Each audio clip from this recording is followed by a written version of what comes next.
कितनी आसान होगी डिसीजन मेकिंग अगर हमारे सामने कोई चॉइस ही ना हो तो।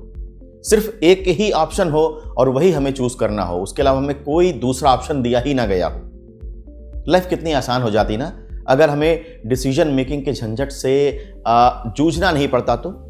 सपोज करिए कि आपके पास किसी नतीजे तक पहुंचने के लिए एक से ज्यादा चॉइसेस हैं, समस्या खड़ी हो जाएगी ना, डिसीजन मेकिंग प्रोसेस टफ हो जाएगा ना, आपको लगेगा ना कि कौन सा ऑप्शन सही है। कहीं ऐसा ना हो कि मैं अगर ऑप्शन ए चूज कर लूं और बी सही हुआ तो क्या होगा, या सी सही हुआ तो क्या होगा। कहीं ऐसा ना हो कि मैंने सी चूज कर लिया और ए या बी में से कोई ऑप्शन सही हुआ तो क्या होगा। समस्या खड़ी हो जाएगी, डिसीजन मेकिंग में डिले होना शुरू हो गया ना, समय लगना शुरू हो गया ना। देखिए, इसी समय को बचाने के लिए अगर आपके पास कई सारे ऑप्शंस हैं तो उन ऑप्शन में से कौन सा ऑप्शन आपके लिए सही होगा, इस डिसीजन मेकिंग एबिलिटी तक पहुंचने के लिए मैं आपके पास ये तीसरा सूत्र लेकर के आया हूं, जिसे आप अगर ध्यान से सुनते हैं, ठीक से समझ लेते हैं और इसे इंप्लीमेंट करते हैं तो आप एक बेहतर डिसीजन मेकिंग कर पाएंगे, तब जब आपके सामने ढेर सारी चॉइसेस हों। करना क्या है आपको? देखिए, आपको करना सिर्फ इतना सा है कि जितनी भी चॉइसेस आपके सामने हैं उन्हें सीरियल वाइज किसी पेपर पे नोट डाउन कर लीजिए। अब आप ये देखना शुरू करिए कि अगर मैं ऑप्शन ए डिसाइड करता हूं, मैं ऑप्शन ए चूज करता हूं, तो इसके फायदे कितने हैं और इसका नुकसान कितना है।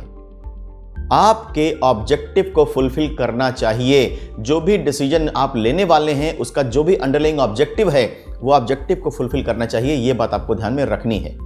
अब ऑप्शन बी पर जाएं और देखें कि अगर मैं ऑप्शन बी चूज करता हूं तो इससे मुझे क्या फायदा होगा, क्या नुकसान होगा। ऑप्शन सी पर जाएं, आप लिखें कि इससे मुझे क्या फायदा होगा, इससे मुझे क्या नुकसान होगा। ऑप्शन डी पर जाएं और आप नोट डाउन करें, लिखें कि अगर मैं डिसीजन डी ले लेता हूं तो मुझे क्या फायदा होगा, क्या नुकसान होगा। अब जब आपके पास फायदे और नुकसान की एक लिस्ट बन गई है, हाँ, फिर मैं कह रहा हूं आपको याद रखना है कि जो भी फायदा या नुकसान आप आकलन करेंगे, एनालिसिस करेंगे, वो इस बात को ध्यान में रख के करना है कि जो भी आपका ऑब्जेक्टिव है, जो अंडरलाइंग ऑब्जेक्टिव है उस डिसीजन का, वो फुलफिल होना चाहिए। तो वो कितने हद तक फुलफिल हो रहा है, सबसे पहला फिल्टर आपको ये लगा लेना है। अब आपको ये देखना है कि इन चारों ऑप्शन में से जो ऑप्शन आपके लिए सबसे ज्यादा फायदेमंद है और सबसे कम नुकसान दे रहा है और साथ ही साथ आपके अंडरलाइंग ऑब्जेक्टिव को सपोर्ट कर रहा है, वही डिसीजन बिल्कुल सही डिसीजन होगा।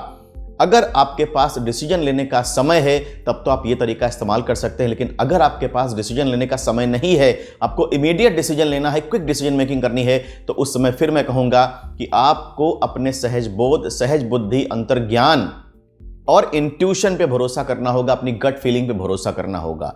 तो दोस्तों, मैं जल्दी ही अगले सूत्र के साथ फिर आऊंगा।